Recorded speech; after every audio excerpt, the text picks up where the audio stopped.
Hello, everyone, and welcome to Community Conversations to support a compassionate and resilient response to the COVID-19 crisis. I'm Barrie, Risman, and I'm the host and facilitator for these panel discussions. And today is the fourth in our series of 4 panel discussions, really intended to bring the community together and create space for connection around how this new reality we've been lurched into over the past few weeks is settling in for all of us. So those of you that are participating via chat, could you just type in that you can hear me?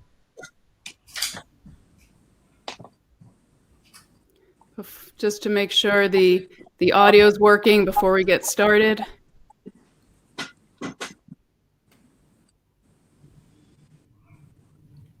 Yes. Okay, cool. So people can hear me. If you're having trouble, try rebooting. I always say that sentence, then I realize if people can't hear me, it's not much use. So welcome and welcome back if you've joined us for any of these previous panel discussions. We have a really wonderful broad spectrum panel today. I'm going to introduce our participants quickly. And as we do that, if you can, everyone that's participating live, if you can share where you're participating from, that would be great. So we have Gina Cenciose of Embodying Empathy. Gina is a longtime teacher and teacher trainer of nonviolent communication. We have Jivana Heyman of Accessible Yoga with us. We have Kerry, Maiorca, who is the owner of Bloom Yoga Studio in Chicago, and she's also the board chair of Yoga Alliance. We have Erin Moon, who's a yoga therapist and the director of the World Spine Care Yoga Project. And we have Deanne Michalopolous, who is an editor over at Yoga Journal and produces their editorial and online courses. So welcome, everyone. Thank you. Thanks for having us. Yeah, we have Montreal, Lynn from Winnipeg, Katie from Sarasota, Nikki from Waterloo, Marie-Josée from Magog, Diana from Montreal. Who else? Joan from Vancouver, Corey from south of Ottawa and Ontario, Ellen from New York, and people are still coming on. Mary Jo from St. John's, Eureka from Chicago, Leticia from Vienna.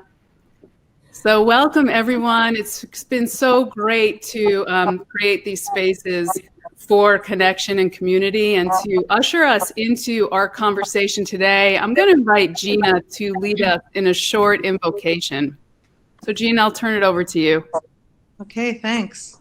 This is an invocation to the green Tara, which is the Tara of the teak forest.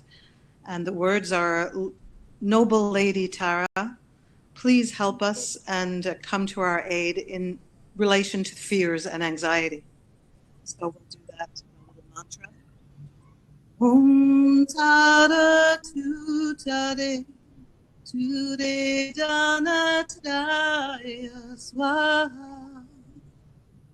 Om Tara Tu Tare Ture Dana Tadaya Swaha.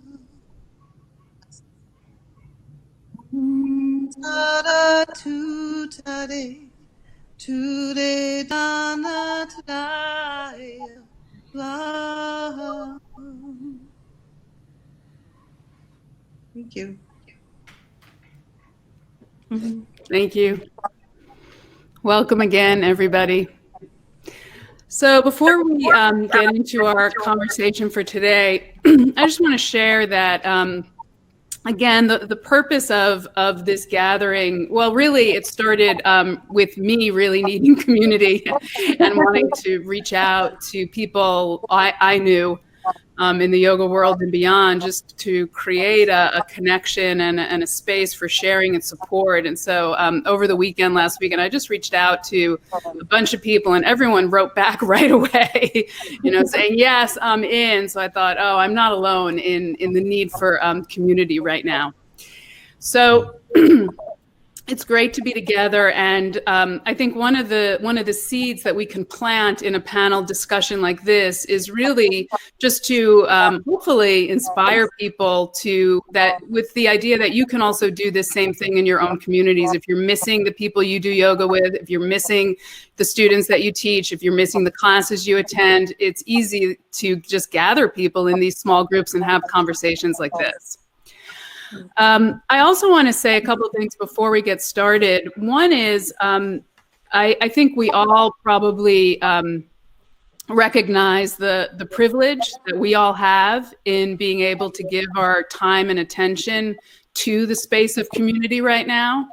So I want to invite us to just open the fruits of our conversation and the energy and the support that any of us might experience in this group to really support all those who are struggling and don't have the luxury of taking an hour out of their day or don't have the access to technology required to get community support. So if we can just collectively perhaps offer that to anyone that might be needing that right now, that would be great. And then lastly, there is constraints on the technology, the platform that we're using. So again, those of you participating, you're going to be participating via the chat. And I'll be monitoring that as best I can. So I'll do my best to integrate whatever you share, whatever you ask into our conversation today. And we'll do it that way, okay? So, okay, and the panelists, there is a little bit of background noise, I think. So if you can mute your microphone if you're not talking, that would be great. So we can reduce that. Okay. All right. So we're going to start with inviting each of the panel. This is what we've been doing in all our conversations. And this part in particular has been super helpful for me. Just everyone sharing where they're at right now today in their own communities, in their own lives, and just briefly sharing the situation on the ground today and one understanding that is supporting you today. So who would like to begin? Jivana, would you like to start off? Can unmute your mic. Oops. Sorry. Okay, can you hear me? Yeah. Thanks. I like to talk, so I appreciate going first. Anyway, Barrie, thanks for inviting me and for bringing us all together. I have to say, I agree with you that community is the main thing that is helping me right now. But first, your question about what's going on here. I live in Santa Barbara, California, and let's see, our governor just announced a total lockdown in California as of last night, so everyone is supposed to shelter in place, which, I was already basically doing over the last week, but it feels kind of intense to be told that by the governor and to feel like that's what's happening all over California. It's such a large state, and I have family and friends up and down. So today feels more, I don't know, fragile in a way, and I know that everyone around me is feeling that. I can kind of sense it in the air. Probably we all can. And I think, like you said, I think it's community that's keeping me going. I've really felt really moved by the accessible yoga community and really been trying to help serve that community through ongoing conversations. We've been having daily conversations over there and writing a lot and really trying to find new ways to communicate and collectively share our experiences and struggles right now. I think for yoga teachers, it's such a hard time to not be able to teach, not be able to connect with our students. So even though it's hard, I feel supported by that. I feel supported in that, and I feel optimistic in a weird way because I think things are changing. And so I hope that this opening is an opportunity for something new to arise that is beneficial for everyone. Thank you. Kerry, would you like to go next? Sure, glad to go next. So I, as Barrie said, I'm the founder of Bloom Yoga Studio in Chicago. I do live in Boulder, but my studio is in Chicago, and I didn't realize I was starting a new business this week. That's what I've been reflecting on. I think I have been, I also serve in a capacity as the board chair for Yoga Alliance. And so over the last week, there have been just intense back and forth conversations about what to do for my own studio. We made the decision a week ago to close down for classes, and in person. We did that. Yoga Alliance, as you may have seen, made the recommendation to encourage studios and to stop offering in-person classes for the time being for the health and safety of both the clients and also the staff. So it's been an emotional up and down, but it also has just been nonstop. And it's, when I started my business 15 years ago, I was in a different life position. I didn't have children. I was ready to jump right in. And then this has been so amazing because I was like, oh, I guess I'm starting an online yoga studio. So over these last 5 days, we've been offering free online yoga and meditation for all of our clients or anyone who wants to access it. And that has been incredible because obviously, like Jivana, you were saying, the emotions of being told or suggested to kind of stay home and not engage, it brings up a lot of fear, a lot of anxiety, and just a lot of uncertainty. And so being able to connect with friendly faces or even just see their name on the screen to know that they're there has been so amazing. And our community has been just outpouring love. So that's been incredible. I would say that for me, the big takeaway and the thing I'm really working with is I had to acknowledge earlier this week, after working all day long every day and trying to manage my kids, that I was totally overwhelmed and that I really needed help. I was experiencing anxiety and feeling the pressure of hundreds of my own clients depending on me, the pressure of, what is the impact of what Yoga Alliance is going to suggest to people. And I just had realized I was really shouldering way more than one person should be shouldering. And so I reached out to my community of teachers and just told them that. And I think actually sharing that overwhelm, sharing the fact that I need help has brought us all even closer together. So for me, it has been just the recognition that I need to go out and go sledding with my kids or go on a hike or go do something and take time for me and take time for my practice. That's been a good shift. Great. Thank you.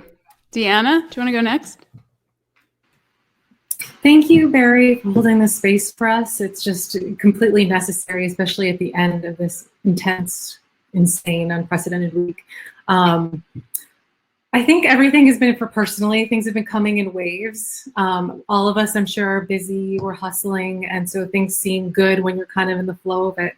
And then all of a sudden something will hit you like just a wave of water or something, like a ton of bricks. And I think that, when things started shutting down. I think we all of us propelled into action. I know I did. How can I use Yoga Journal's platform and the small bit of resources I have to get some resources out to students who may need help with panic, anxiety, stress, feelings of uncertainty, fear, as well as try to take care of our online education faculty a little bit and offer what I could in order to kind of spread classes. So I put together more than a week of free webinar sessions. They're classes and seminars for students, and they're all held by our online ed faculty. And Jivana is also joining next week. Thank you. Yesterday I was kind of doing what you were doing now, Barrie, kind of moderating everything, all of the questions that were coming up, all the tech questions.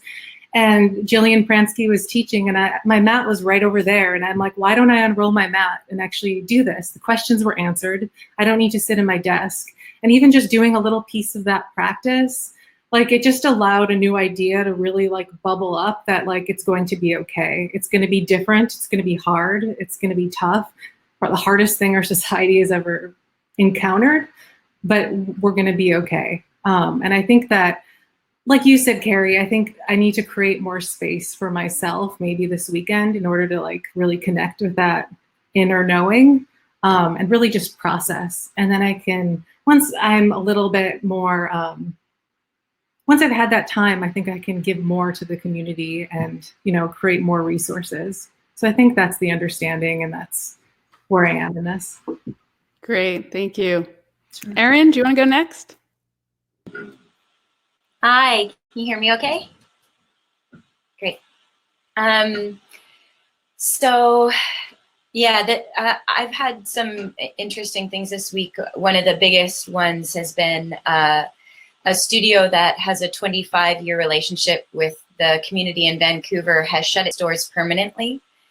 And it had 4 different locations and was just, I mean, a huge part of the community for a really long time, kind of slowly building, and really it's a younger community here. And so that was a leader in that awareness of the practices of yoga as a whole, and also a huge employer for both the staff and the teachers of this city. And it's been really interesting because even just, I'd like to say running into people on the street, but we don't really run into anybody. It's more like waving to people from a little ways away on the street who are clients of Semper Viva and have been for a while. And the kind of just sense of loss and confusion on top of what's already kind of latently part of the community, and having students reach out over social media to say, I never got, because of COVID, we never got to have a time to say, hey, the studio's closing. This business it's time for this business to move on, for the people who began this business to come to the next stage of their life, which is all wrapped up always with a decision of closing a business. And them feeling the loss of a safe space, knowing that it's going to be a permanent outcome of this as opposed to a temporary outcome of this. And so that's, it's kind of adding to the emotional weathering of the storm, personally and as a community, and just really, really, really feeling that. And so one of the ways that I'm just trying to mitigate that within my own self is finding the balance between what I can offer for free live, and also honoring what other teachers who rely on this as their sole income are offering online and have already established online, and trying to support them as well. Because for myself, it's a part of my income, but not my whole income. And so because of that, I feel deep responsibility also to offer and to connect, to try to get people to connect. And to also really honor that we should feel uncertain, we should feel anxiety, and that is absolutely what we can be feeling, probably should, quote unquote, be feeling during this time, and that it's something we get to move within and through and bounce around within, instead of locking into holding on to and down. And that's me kind of watching that within myself and just crying a lot. I'm just doing a lot of joyful community crying and sorrowful community crying, and trying to give space and allowance for those emotions to move through. Thank you. Gina? Unmute yourself. Hi. The practices that have really supported me and my husband and the people that we've been here for a week. Alone, we live in nature, so we can go out and see the trees. And like for us, what's really important is opening up to that vulnerability that everybody's feeling. We have our vulnerable partial selves, like everyone does. So really being able to embody the practices that we teach, but at a deeper level, of really being with all that's scared and vulnerable, and all that has all the emotional body around stuff that's not resolved from the past that's coming up now around safety, security, and trust. All the first chakra stuff, right? The trust and how trust moves in us. Because, yeah, we don't have financial security, but we have security of the earth. And I think that's really important in our practice. We're very earth-based people, and that's where we get our sense of security, is from the earth and nature a lot. So we've been able to do that more and more, and to inspire people with empathy circles. So nonviolent communication shares the difference between merging or identifying with our feelings rather than accompanying them. So those practices of self-empathy, self-compassion, and compassion for others, having empathy circles online, letting people be able to talk about their fear and really being held, creating safe spaces for vulnerability. And everyone that we don't know anything, and just, really limiting the time that we're listening to everybody's opinions and everybody's minds about what's happening, and being in our bodies with what's happening to us and as a collective, what's happening in our bodies. How's the vulnerability showing up? A lot of people are getting all kinds of symptoms that have nothing to do with the virus. It has to do with somatization, which I've had for years, which is how in some people's systems trauma shows up as physical symptoms. And so we've been able to support ourselves and other people in what's happening in our bodies right now. And we're hearing a lot of mind and opinions, but to be able to go deeper inside of our well and just sense, wow, that inner child parts, or different type of parts, you can call them whatever you want, that are living stress, anxiety, separation, and fear. And so having the opportunity to be with that at a deeper level, because it's really happening now, that we really don't have any financial or any kind of consumer-based security, really. I think the security that I have for all these years and are living really comes from nature. And so really sensing that in the body, how being in nature really meets the need for security, safety, and trust, and that being able to hold those parts that are not connected to that, and bringing them to that, to presence and to nature. That's what's really helped. Great. Yeah. Thank you. I can really resonate with a little bit of what everyone shared. And Gina, just to add on to what you were saying, for me, certainly nature has been really, really important, as well as, I woke up this morning with the feeling, it was kind of like when my father passed away 3 years ago. When you lose someone that's so close to you, there's this feeling that life will never be the same, that we're just in this new reality. And that's been accompanying me for the past weeks, but it's been something now that I'm waking up like, oh yeah, here we are again. And I've noticed the practices that have really, the understanding that has really supported me is exactly what you're saying, Gina. Where can I find stability that doesn't depend on all that's going on, because it's not there anymore. So it's been grounding. It's been, even the structure of the asana practice, the form of the asanas feels like something I can hold on to, because I know them well, the well of my experience on the mat, and on, I'm in with my meditation shawl, all those familiar things are becoming much more important to me, as is nutrition, like food that is nourishing, that is also comforting. Like my husband made our favorite dal recipe last night, and it's like, thank goodness, just feeling that deep nourishment. And something someone said last night on the call really gave me a whole new window into this, where I can look for support and feel support, is also in the ancestors, in calling forth their blessings and their support. I'm from an immigrant family that lived through so much hardship. There's a strength, I think, for all of us in our lineage. That for me, it felt really powerful to consider that can also be a place where I can find support now. So all of that is kind of alive and moving through me today, you know, as we navigate having a 12-year-old daughter at home, and now it's just stopped raining, so we'll get outside and move a little bit, you know, having to, there was an op-ed in the New York Times yesterday for any parents out there struggling with work at home and managing your children's schedule. I have to share this later because it said something, it was like by an educational researcher, and she was saying, I'm not homeschooling and it's okay.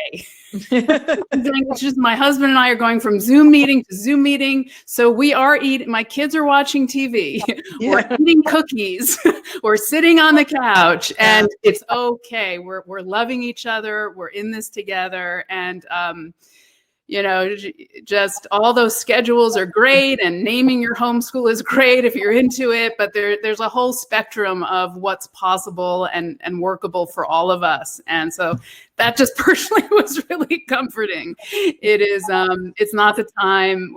Someone on our first call said something that also really stuck with me. She said, now's the time to let go of any kind of perfectionism. Like it just all has to be what it is. So Shannon is also not doing homeschooling. Yeah. And you know, my daughter's teachers are wonderful. Like I can't replace them. Like she's going to start online learning next week, and that's cool with us. So, and then there's been a few comments here coming in that I think are, well, Shannon also says to Jivana, you've been in my thoughts when I heard the news this morning. Thank you for all you've been doing in the accessible yoga community. And we're going to get a little bit later in the call, we're going to get to, there's a lot of initiatives that are happening right now. So we definitely want to hear about all that.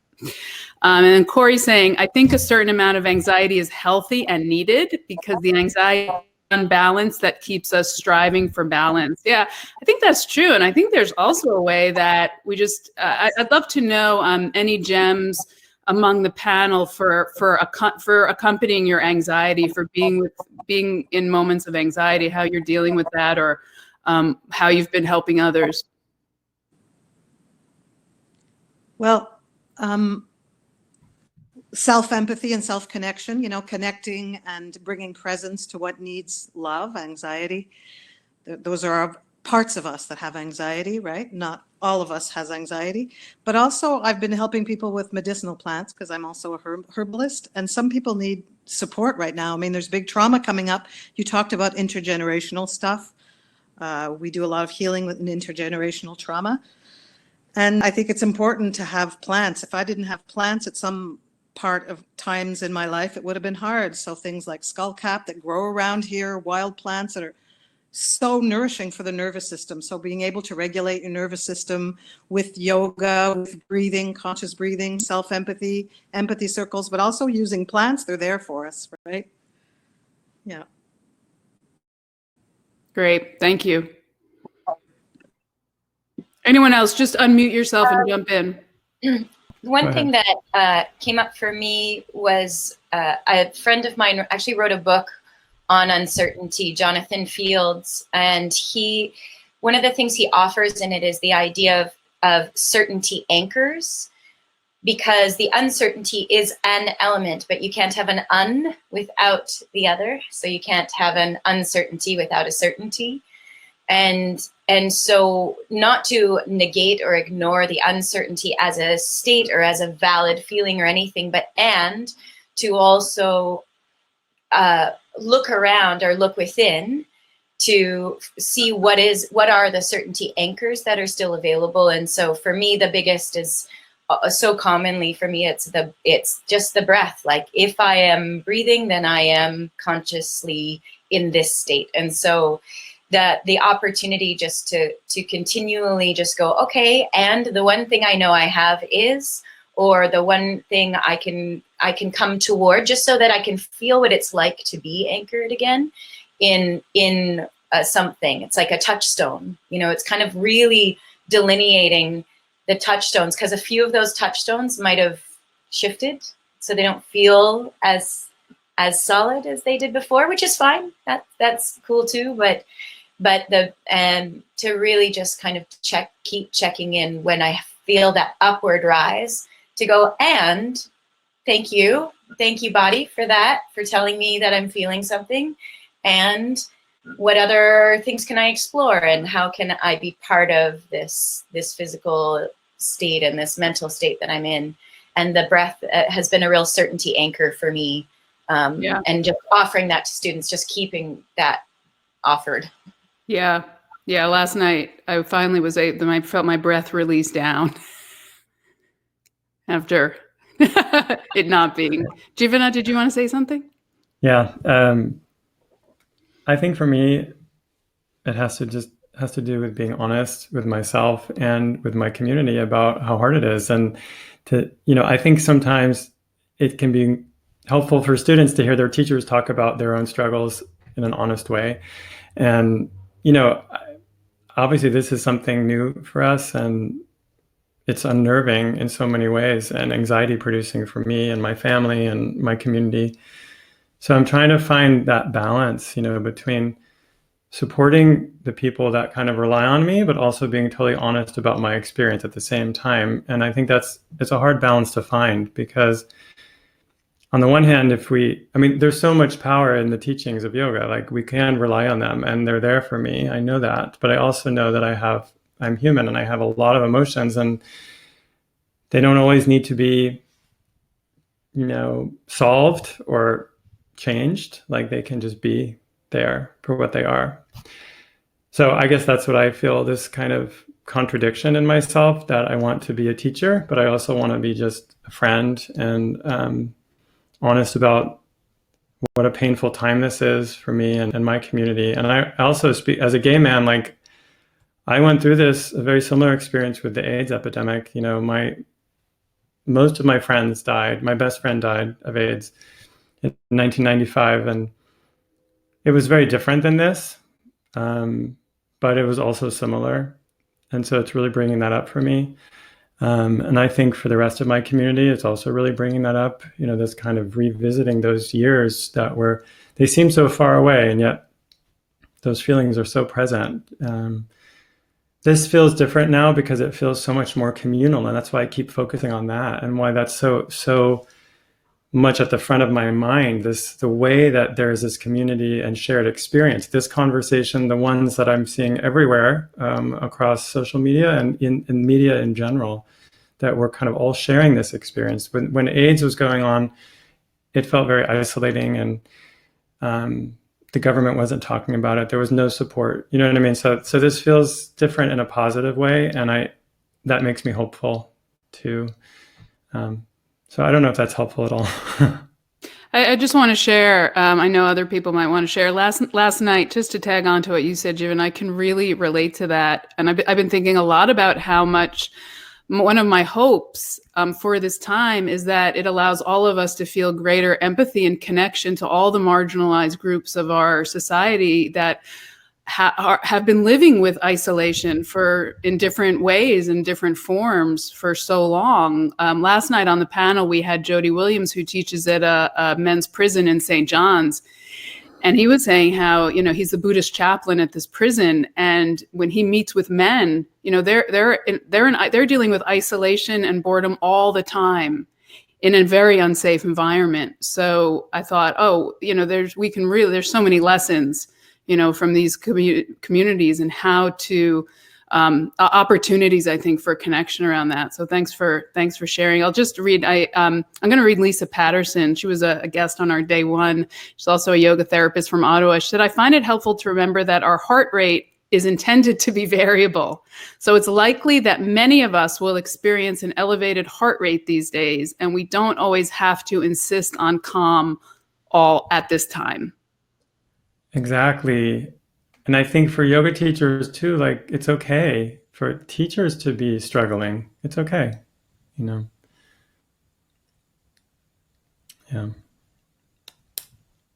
Thanks, Lisa. Unmute yourself, Kerry, if you want. I think you want to share something. I see your mouth moving.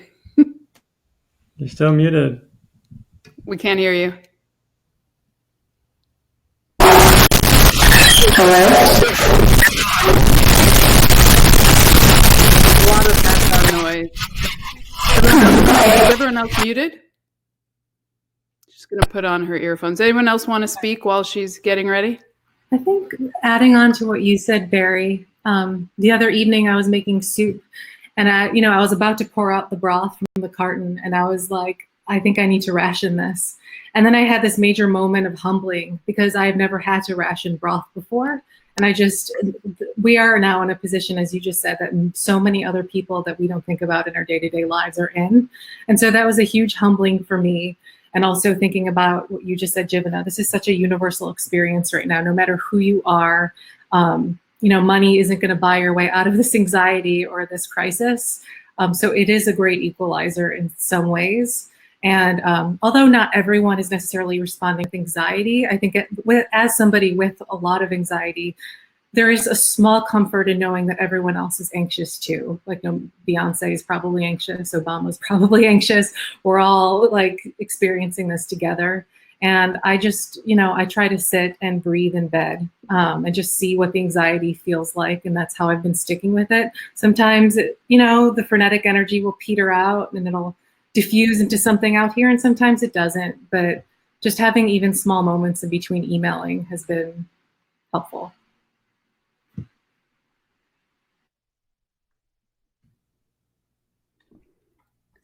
Great. Barrie, can you hear me? Yes, we can. Okay. I think I have some bandwidth hogs in my house right now. Oh, yeah. That's possible. I'm seeing if I can get them to cooperate a little. I appreciate so much what everyone has shared. I will add one more thing. I think that in a time like this that is so unprecedented, and we are, as people have said in the comments, the chat comments have said, this is an appropriate reaction right now. We also need to think about what can we shift to meet that. And so for me personally in my practice, I often start very slowly with breath, with kind of a gradual build. I've been needing to start with forceful, strong, moving energy kinds of practices in order to even be able to get to that quiet place at the end of my practice or to sit for meditation. I think it's important to really find out where you are, meet yourself there, and not expect it to be like normal. And then similarly, for me, there was a moment where I just said, wow, there's work that needs to be done, and it needs to be done right now, but it can't be done by me. And so if that doesn't get done, that's okay. And honoring that, and making sure that the first priority is health and well-being, so that you can then be there for those who need you. The last thing I wanted to add was, the other thing is, when I found myself in that kind of heightened state, I'm fortunate to have people in my house in this time of needing to be away from others. So going to my husband and getting that grounding was huge. So I think if you have others in your life, in your household, finding that connection and that physical contact and looking in their eyes and remembering it's okay helps a lot. Great, thank you. So there's a question for Gina about, can you say more about what plants and herbs are good? I could send you to a website that has, it's an amazing website for anyone that knows a little bit about plants, but even if you don't, herbsformentalhealth.com. And it has different herbs there, medicinal plants for the nervous system. So to help you regulate, how much anxiety you can live with, and if you can sleep, because some of us haven't slept in a week, which is really hard to sleep energetically. I don't know if most people are having trouble. I'm a very sensitive, kind of intuitive empath, so I don't sleep. I haven't slept in a while unless I take, Skullcap is my favorite because she grows here and she's an amazing, but there's a lot of free information on herbsformentalhealth.com about really, really, really good plants that grow all over North America or Turtle Island that will really help us all. Great. I put that in the chat dialogue, and I'll also, when I post this, I'll put that link up too. Thank you. Thank you. You're welcome. Great. So if you are participating in the chat and you have questions that you'd like us to address, please go ahead and type them in. We'll get to as many as we can. I'll share what Leticia shared. She said, I'm a person who's learned how to live my emotions. So if I need to cry, I do. If I need to laugh, I do. So one breath at a time. It's the opportunity to go back to the heart and remember that we've been in hard situations before and we've survived much stronger and wiser. We're making life as normal as possible. She's writing from Vienna, so they're in that. I think you guys are in also a lockdown situation. And today she got a phone call. My father my father is in the hospital, and yes, my heart is breaking apart once again because there's no way to go and help my mother. So I've been doing lots of deep breathing and even managing to coach my mom to breathe. So staying connected to her heart.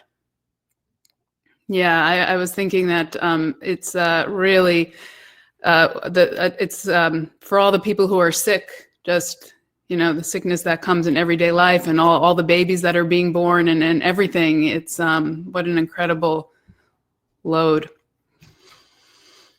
Good. All right. Celine says, I feel like someone hit a planetary pause button, forcing everyone to stop and think about the fragility of life for us, but also for others. I think it's a formidable moment that shows us that everyone is equal and that we should care for each other. Yeah, and a lot of course, this is so related to climate change and how we're going to care for the earth going forward. It just feels like it's going to be a turning point in how I don't know if anyone has any thoughts you want to share around that. But of course, it's so intertwined.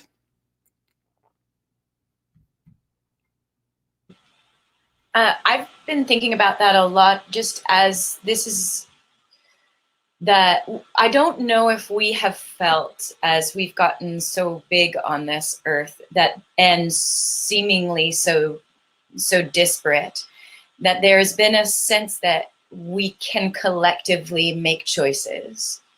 There's this sense that maybe we can collectively make choices within countries, within these, dotted lines that some colonial construct made, not too long ago, to make decisions in those little pockets that have been created. But this sense of like a larger choice that we can make and a larger connection that we can make, that this is definitely circling us around and seeing that we are way more connected. And we keep talking about how connected we are. We're so connected, and then we can't make collective decisions.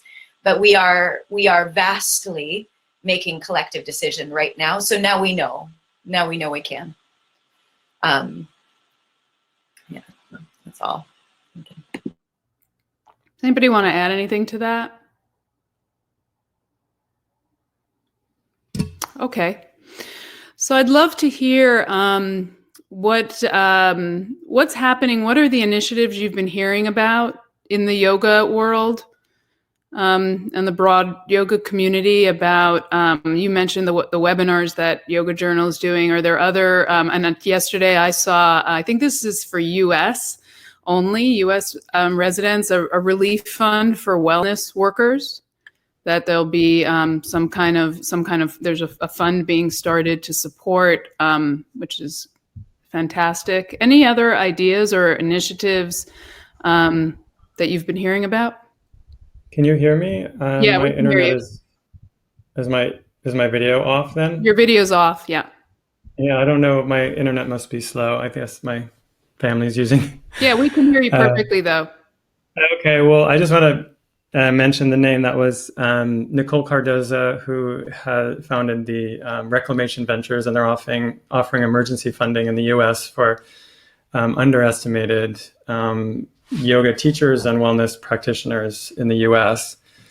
And they're also doing a survey. So it'd be great to put the links in for the surveys for all yoga teachers around the world to really understand the way that we're currently working. I think there needs to be a better sense of the need actually among the yoga teaching community, because now there's going to be, I think, an effort to come in and serve that community. And in order to do so, I think we need to understand, where are they at? I guess I just want to, one thing keeps coming up to me. We kind of talked about how this is bringing us all together and making us all feel equal, and that is true. But I think it also is actually highlighting the differences and the lack of privilege that so many people have.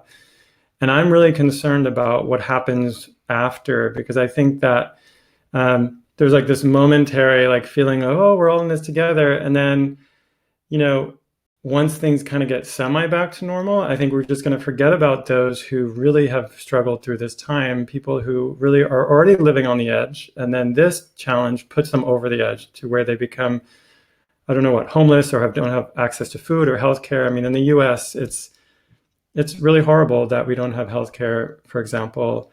So I'm concerned that this pandemic can actually make it a lot worse economically for everyone, but especially for, if we look in our community, for yoga teachers who are from those communities. And so I guess I'm concerned about that and wondering how we, especially larger organizations, and here we have like Yoga Alliance and Yoga Journal, and I think that's something for us to really look at, is what can we do for those communities that will really be affected by this most. I mean, all yoga practitioners are being affected, and teachers, I should say, but some teachers have enough money to get through this time of not teaching for a couple months, but some really don't. And I think that's what Nicole has addressed so incredibly well with her fund, to just immediately be offering these grants of $2,500. So I guess that's my concern and my question really for us. And I'll just say, in terms of accessible yoga, we're just trying to work on communication right now and get information out and give our community a platform to have those conversations, just so that those voices are being heard too. Great, thank you. Does anyone want to respond or add to that? Can you hear me now, Barrie? Mm-hmm. Okay, great. We can't see you, but that's fine. You can just turn off your camera. Okay. You're coming through clearly. So if your great. bandwidth is an issue, just keep your camera off. Okay, thanks. So I'll echo, what Jivana shared, and what's already been shared. I think is so important that we consider the fact that there are different levels of hardship happening here, because there are people who are going to be able to tolerate this period and those who will not. And what that means is, a concern. And so, Reclamation Ventures, yes, echoing that amazing work that's being done. From the Yoga Alliance perspective, we're really looking for ways that we can support our community on a variety of levels. And so part of that is, conversations like this one, support, and offering the information about other kinds of support, sort of, this idea of mental health support and dealing with the emotions that are coming up from all of this. And then as well as education about how to help those who are able to bring their work online. And, from my own experience, I had to sort of sort it out in a day, figured out this one way to do it online and for free. And then we're going to be moving into, a new normal of what the paid online looks like. But I 100% agree with what I think, Erin, you shared this earlier, not undermining the efforts of teachers who are already doing this work and those who are trying to earn a living from it during this difficult time. The other really big thing that on a Yoga Alliance perspective we're trying to look at is, how can we advocate for that type of support and relief for the yoga community? And that's going to be an ongoing conversation, but that is a big priority. And then the last big thing that I feel strongly about is that while we acknowledge that this is going to hit different people in different ways, one place we can focus is for those who are going to be okay, who are financially in a place where they're stable, really calling out to them and saying, we need you to support your teachers and your community. And this doesn't mean, going and online and sort of abandoning your local teachers and studios. If they're offering something, get behind them and support them. Go buy a gift card if they're, I'm so saddened to hear that, Erin, about the studio that had to close. Go buy a gift card at your studio now. Invest in them now. You'll get the services later. Re-up your class package. Re-up your, membership. In our community, it has just blown me away. People have said, we contacted all our members and said, we're shutting down for these 2 weeks. We will put your memberships on hold. And a bunch of people have said, please don't. We want to keep supporting you. And there've been people who've just made contributions. And everyone can step up and, put your money where your mat is, like show that support. And so there's a lot of different levels that we need to act, both on a high kind of policy, big picture level, but then also on an individual level. If you are in a place where you can, do it. Great. Jivana, what's the link? I want to just put it in the chat. I'll have to send it to you. Well, I'll look at Okay. it for Reclamation Ventures. Yeah.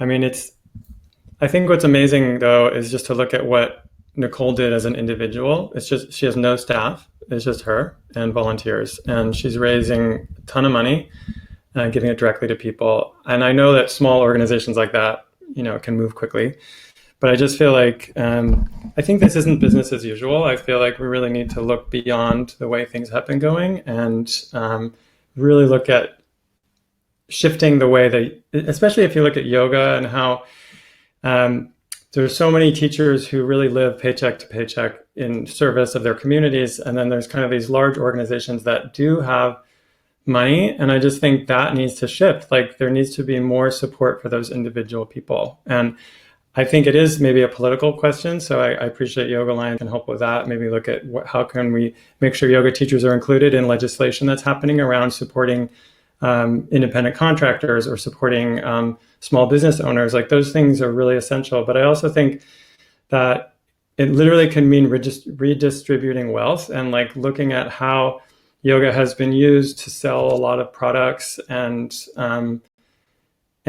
that's where the money has gone, even though there's people actually doing the work on the ground not seeing that money. So I don't know. I'm hopeful that this can highlight that and help us shift in quicker ways.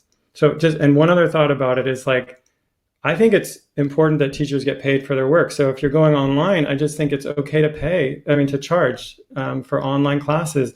At the same time, I think larger services like Yoga Journal, I really appreciate that you're doing free classes. So I feel like it needs to be a little specific to who you are. Like Yoga Journal has the capacity to offer free classes right now, and I really appreciate that. But I do think, every other individual teacher on their own doesn't need to be doing that. It's okay to get paid to teach online. Yeah. And I think especially because we have an online education publishing platform, we're talking, and I know that this webinar series was kind of a very last minute way to get something up there. And part of it was also to pay our faculty. We don't want to enlist faculty to teach these classes for free. So it was a way to get some resources to teachers right away. But maybe there is a way, and we're talking about this, how can we translate trainings that teachers were supposed to have in person this year? How can we collaborate and help you facilitate that and put that online so you don't have to miss out on your revenue for the year? And I think that, using the platforms we have in place could be very helpful. And so we're having all sorts of discussions internally about that right now. And it doesn't even have to be limited to trainings. Perhaps it's events that we're going to take place. How can we kind of facilitate that? We have kind of all of the email set up, the actual learning platform. So, we can collaborate with teachers and organizations in offering that. I think that's a great idea, because one of the things I've been thinking as I've been watching, I'm someone who I feel really fortunate in a way. I mean, I've been working at home for a while. I've been teaching online for a while, and even though I do some of my teaching is live, I am kind of established online, and I know the learning curve, and the resources that are involved in. It's not just deciding which platform to use. It's equipment. It's learning how to do it. So as I watch teachers, I mean, I know we're all doing what we have to be doing, and in the best way we know how. But I also, my husband and I have been having these conversations. Like, we don't know how long this is going to be, where we're going to be teaching online, and we know, I understand the need to think we have to get up and online, but to kind of weigh, like I've been like some students who have come to me with questions, I've been saying, why not do audio? Like audio is way easier. You can, you can do an audio class, or you can do an audio meditation. You don't have to do video. If you're overwhelmed by any part of that. So I love that idea of a platform like Yoga Journal that has the technology, that has the means, the privilege of that access to technology to share that with teachers. I think that'd be great. And Barrie, I'd like to add one more thing to that. Even if you don't want to get like this whole e-learning platform set up, even before this last year, I remember a yoga influencer, and I was kind of interested in what she did. She had I think it was a 14-day challenge, and it was a very low cost, but she created her own a private Instagram account. And so, I think it was $19. People who signed up, they would message that Instagram account with the email address they used to sign up. And she just did Instagram lives every day from that private Instagram account. So you don't have to necessarily invest a lot of money in Zoom right now. If you have an idea and you have a community that would like to continue practicing with you, use the tools at your disposal now. Yeah, can I add something there too? I totally agree with that. And I think it's hugely important that yoga teachers are paid for their work, and we are paying our teachers to offer these free classes. We chose to make them free because I couldn't wrap my head around it quickly enough to figure out the payment and getting it online and training my teachers. But that is hugely important, and we are paying our staff during this closure. That's a #1 priority. I think also it's important to know that what Yoga Journal, what you mentioned about kind of looking at how to keep in-person trainings going online. On the Yoga Alliance side of things, we made the decision, although online learning in our new standards is only a certain number of hours that are allowed in your core curriculum, we made the decision that all hours are allowed to go online for this period, so that trainings that are in progress do not need to stop. And that is a way to keep that income going to teachers. That's so important. It's also, if you look on Yoga Alliance's page, you'll see it's also for continuing ed programs. So that is really huge as well. And I think that I would totally agree with you, Barrie. It's important to not get caught up in the tech, that it doesn't matter how the tech works, and that you can find ways with creative, low cost, either video or audio, to offer the service and to find a way to process the payment. And it's not about your video quality or all that stuff. People need to be able to see you and hear you. They want to feel also you. They want to feel that connection to you and that connection to themselves. So that's really important. But again, totally 100% advocating people should be paid for their teaching. And that's, again, that thing that the yoga population, the community, these practitioners must step up to do that. Because if they don't, there won't be yoga teachers. There won't be as many yoga teachers at the other side of this. And that's real. So important. Great. Thank you. Erin, you wrote, how is everyone feeling about the online time? Is that what you were asking? Just turning my mute off.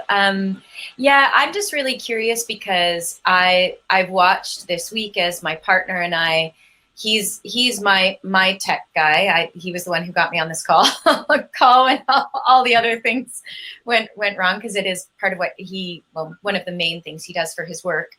But also just I've noticed us, and like I'm draining the battery on my phone every day. That never happens, and just how much screen time I'm getting, and how I haven't for me personally, I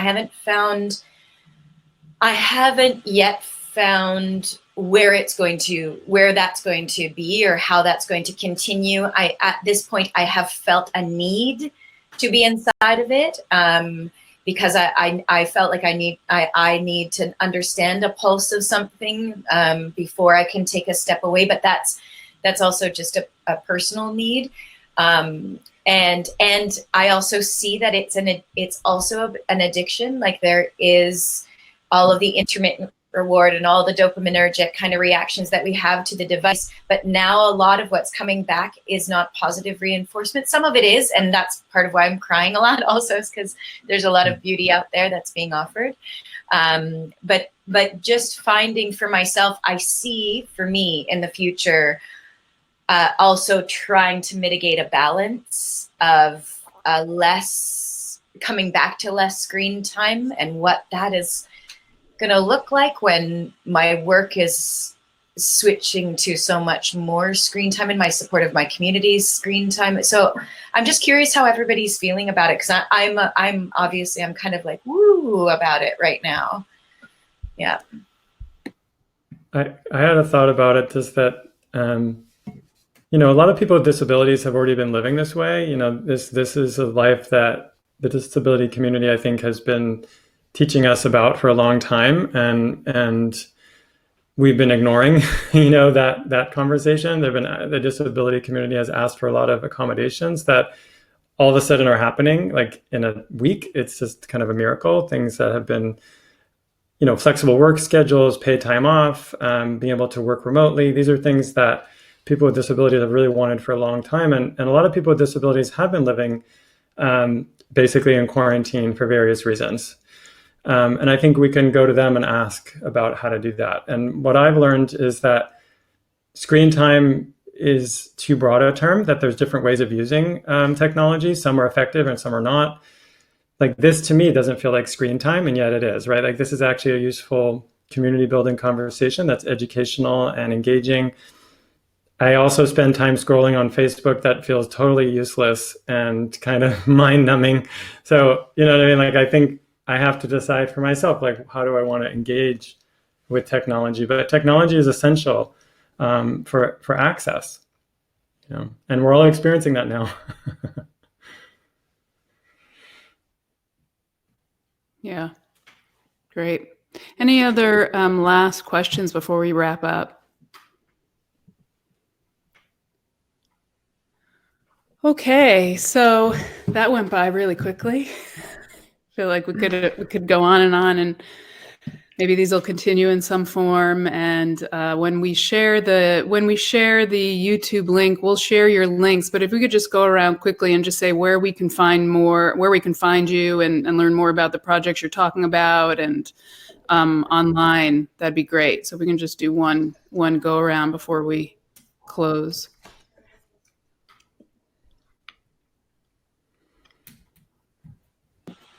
Should I start?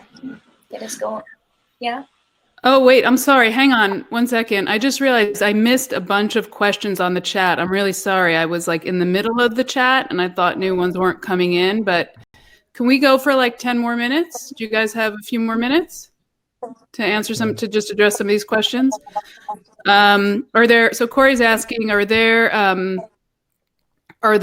any caregivers on here that have had to help COVID patients with breathing and mindfulness exercises? Have you heard of anything? We will. It's just a matter of time. Shannon's asking, I would love to hear ideas and inspirations for how we can care for the individuals who are really going to struggle financially. So I think we addressed that one.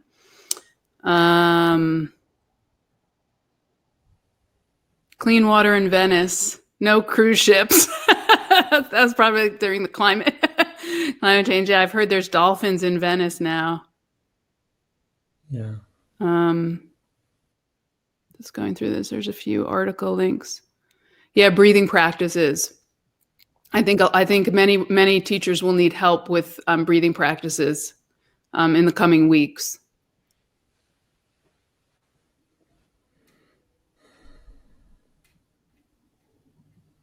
Good.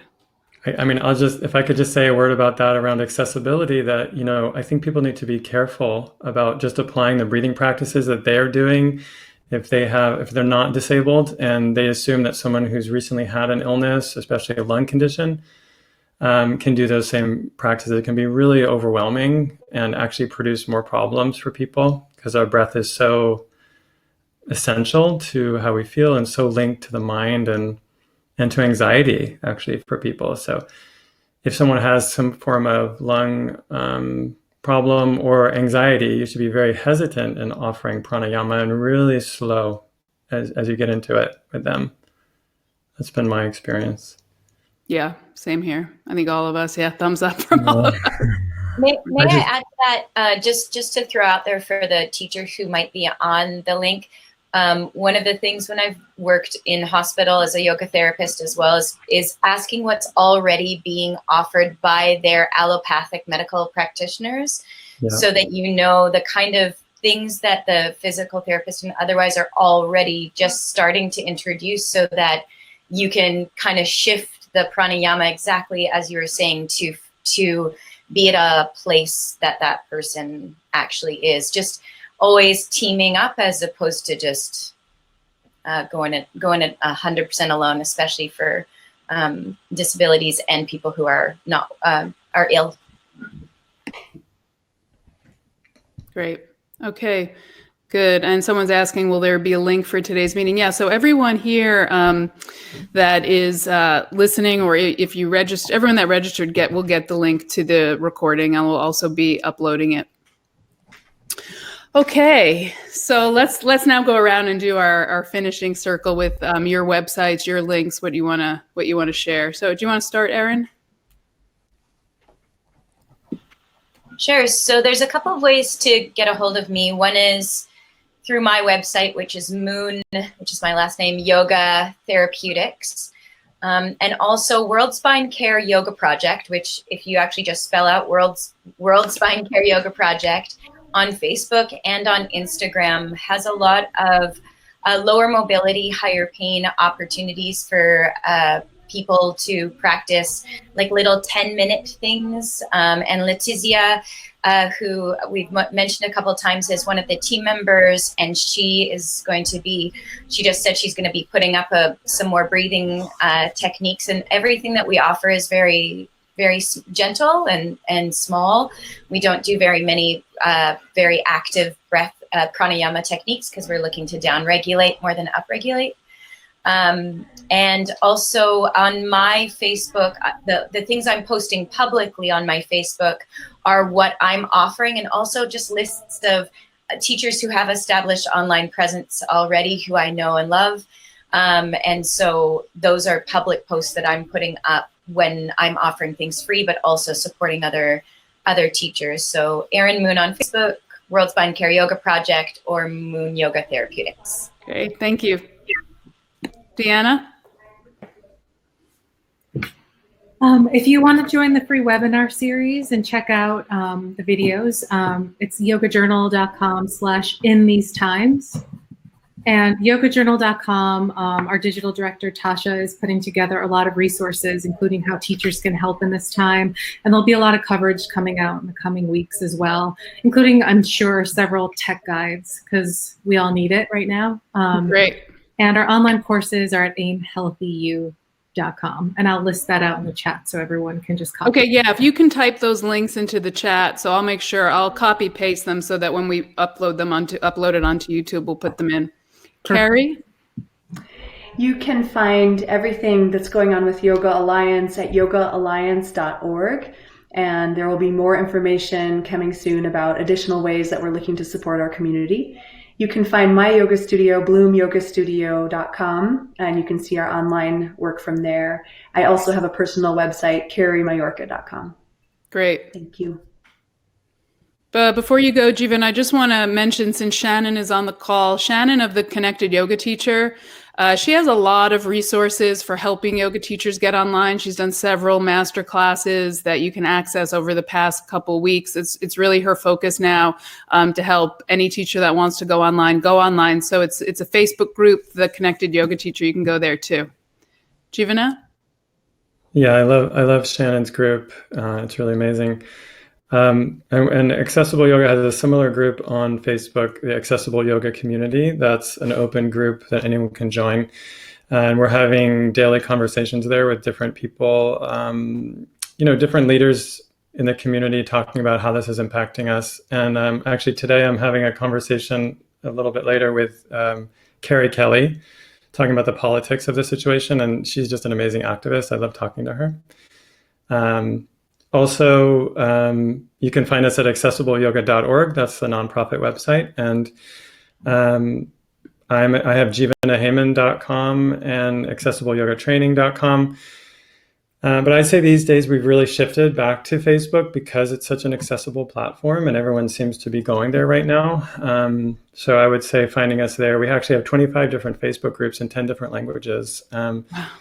But the main one is Accessible Yoga Community, and that's, like I said, the one where we're hosting these conversations. But and we're available to support people if there's anything we can do. If you have questions about sharing yoga with your community, especially more sensitive or marginalized communities, that's really the focus of our work and the teachers that are part of our our community. And one more thing is that, we usually run in-person conferences. That's what the work of accessible yoga is. But, nowadays it seems like that is harder to do. So we're looking at bringing that online more and more. So I guess, look for stuff from us in the future about online conferences or educational opportunities. That's what we're thinking about right now.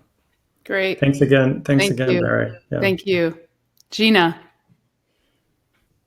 Yeah, I wrote in the chat a website because, the yoga of relationship, now that everyone's at home and spending a lot of time with family, I think it's a great time for people to learn how to take responsibility for what's coming up to them, understand the difference between a need and a strategy, basic NVC things that makes relationships completely much more healthy and that change people's lives. So I wrote nonviolentcommunication.com. It's not my website. It's a website. It's the general website with free book chapters and all kinds of resources and testimonials by people like Deepak Chopra and others about NVC.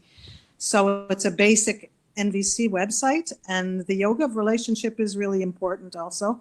So I just wrote that there, and I hope that people have time to really learn how to be even deeper with each other, even better allies through this time, but forevermore, And I just want to echo that, Gina, that I'm just a student of nonviolent communication, just a beginner. But even for me, in these past few days, living in the house with my family, it's just come up so much how important it is, if we're going to be together for a while, and it looks like we will be, to have these ways, because I just have such a big need for a harmonious, peaceful environment. And we're all, my daughter, it's just the stress is affecting all of us, and it affects all of us in different ways. And so I just want to echo that those tools are so valuable. So yeah. So hopefully we'll get more on that out there. I'd personally like to share more about that. So great. Thank you so much. So thanks to all of you for, again, taking the time out of all you're doing to be with us and to offer this. And again, just for anyone that's still on with us, this is something you can do with your local community. Just create space. If you miss your teachers, if you miss your students, you don't even have to teach them. You can just be together in a space of connection and community. It's really, really helpful. It's been super helpful for me personally. So thank you all. I've gotten a lot out of these conversations, and that will just continue to unfold. So I want to send everyone blessings. Stay healthy. May your loved ones stay healthy. May we all continue to do the best we can. Take it day by day.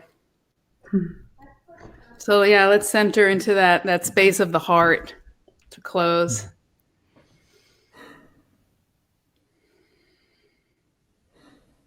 It's a great moment to remember we have the capacity to receive and also to offer blessings.